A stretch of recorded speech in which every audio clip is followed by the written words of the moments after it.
Greetings. I am excited today to give, this is a Stone Spotlight Series beer called Sprocket Bier, Rick and Robbie's Sprocket Bier, which is a black rye Kolsch style ale. So it's very interesting. Kolsch is normally light colored and very fruity, light kind of a flavor. So making it with rye is going to kind of change up that style. So I'm really interested in giving it a try. So this beer will not fit into traditional BJCP category because of the rye ingredients. Kolsch does not include rye. And so it would be a specialty beer, but when you're doing a specialty beer judging, you want to try to evaluate it based on the base style that it is. So I'm going to be looking at the Kolsch guidelines, but keep in mind as I'm reading through them that it's obviously not going to pass as far as color since it's black and things like that. So when you're judging these beers, judge them according to their base, but then according to your opinion of the style changes that they made and whether or not they have any merit. So first of all, aroma. Wow, it's actually really light and fruity. The color is it kind of tricks your eye because you expect that you're going to have a real heavy kind of a beer, and the aroma is not giving that impression at all. So it's sweet, kind of fruity, maybe a little bit yeasty. I definitely get some grain out of it, probably smelling that rye. So color-wise, a Kolsch would normally be pale gold to light gold and filtered to brilliant clarity. And so this does not apply here, and I'm looking through the light, and this beer is opaque. I don't really get any light coming through at all. So definitely black, and so you can see exactly what I'm seeing by looking through it. It looks a lot like a stout.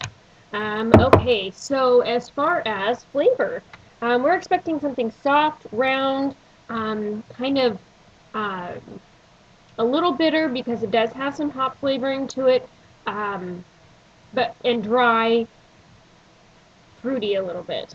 And it should be really, really well balanced. So let's see how this comes up there.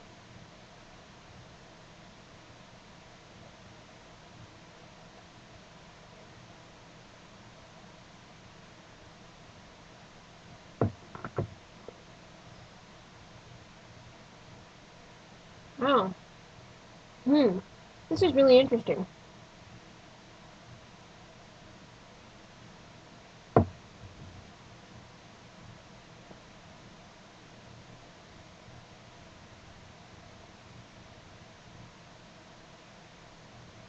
Very interesting. Okay.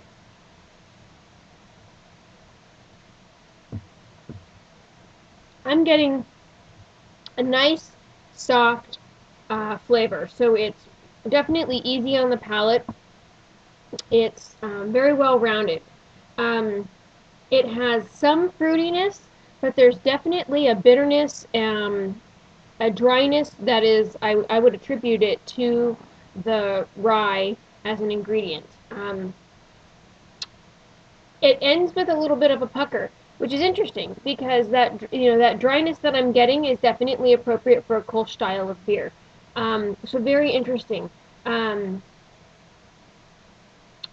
we should be able to taste noble hops, medium to high.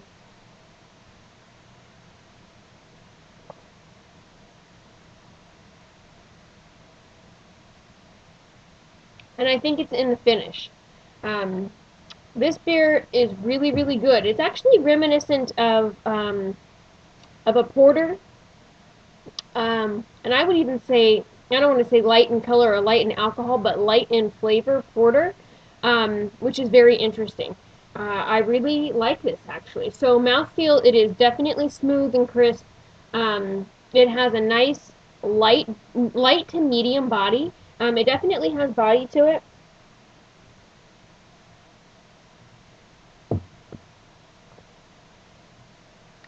But it's not heavy. Nice sparkling carbonation. Um, really great. Overall impression, this is a clean, crisp beer, which is exactly what we're looking for in a Kolsch style, with a lot of balance between um, the grain flavors and the hops flavors. We're getting that here. Um, it has a little bit of an extra kick to it, I think, that's attributed to the hops, or excuse me, to the rye, because I find rye is a little more, I don't even know the word I'm looking for. I don't want to say bitter, astringent maybe. Um, and so that comes through in it, but um, it has this tanginess that kind of, that really binds the sweetness and the hop bitterness together really nicely. It's very well done. I think it's interesting that Kolsch is actually an appellation protected by the Kolsch Convention, restricted to the 20 or so breweries in and around Cologne, which is Köln. The convention simply defines the beer as light, highly attenuated, hop accentuated, clear, top fermenting vol beer. And so normally a Kolsch would be served in a glass called a stranger, a strange, which is a tall, narrow one that's kind of reminiscent of a champagne glass, but taller. So if you've ever seen the tall ones that don't have stems that come into a V shape, it's kind of like that. So I actually took out my Pilsner glass to do this tasting instead of a regular pint glass, but it's still not authentic. But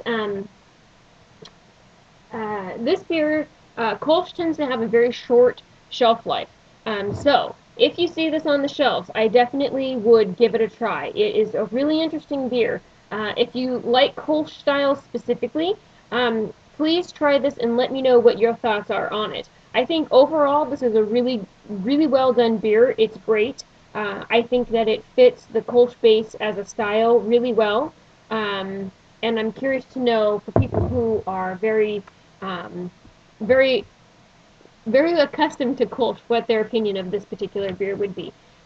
So I'm really enjoying all of the beers that Stone is putting out. I forgot the other series that they're doing, but a beer called Hibiscus, I think, is in there, and then the Sprocket Bier in this Spotlight series. They're coming out with some really interesting beers, and Stone is a really great brewer. Sometimes some of their beers are a little too hop forward for me, so I'm enjoying kind of tasting the other things that they're up to. So this beer comes in at 5.4% alcohol, which is a little bit high for the Kolsch style beer.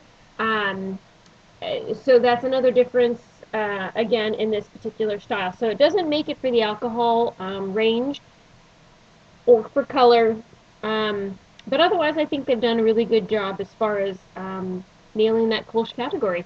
So anyway, thank you so much for watching. I definitely recommend that you try this and share your thoughts with me. I'd love to hear. Thank you so much. Have a great night.